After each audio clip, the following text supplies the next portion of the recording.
ভারতের প্রধান বিচারপতি আইনজীবীদের তাদের চেম্বার এবং ফার্মগুলিতে প্রান্তিক সম্প্রদায় থেকে স্নাতকদের সমান সুযোগ প্রদান নিশ্চিত করার আহ্বান জানিয়েছেন। আমাদের এমন পরিস্থিতিও তৈরি করতে হবে যাতে তারা উন্নতি করতে এবং সফল হতে পারে।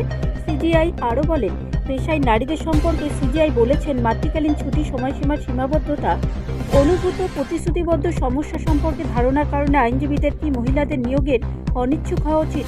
একেবারেই নয়। এই ধরনের পক্ষপাত, অন্যায্য এবং বিপরীতমুখী আইনজীবীদের কর্তব্য হল আদালত এবং জনজীবনে তারা যে নীতিগুলি প্রচার করেন তা তাদের নিজস্ব কর্মক্ষেত্র এবং পেশাদার আচরণের প্রতিফলিত হয় তা নিশ্চিত করা।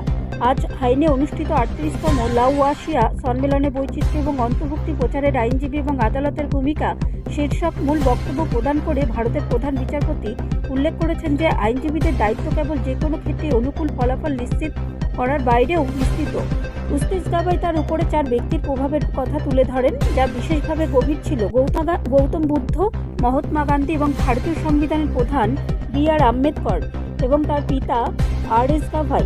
তিনি আরও বলেন যে নিম্নবর্ণের পরিবারে জন্মগ্রহণ করার অর্থ হল তিনি অস্পৃশ্য হয়ে জন্মগ্রহণ করেননি, কারণ সংবিধান তার মর্যাদা অন্যান্য সকল নাগরিকের সমান বলে স্বীকৃতি দিয়েছে।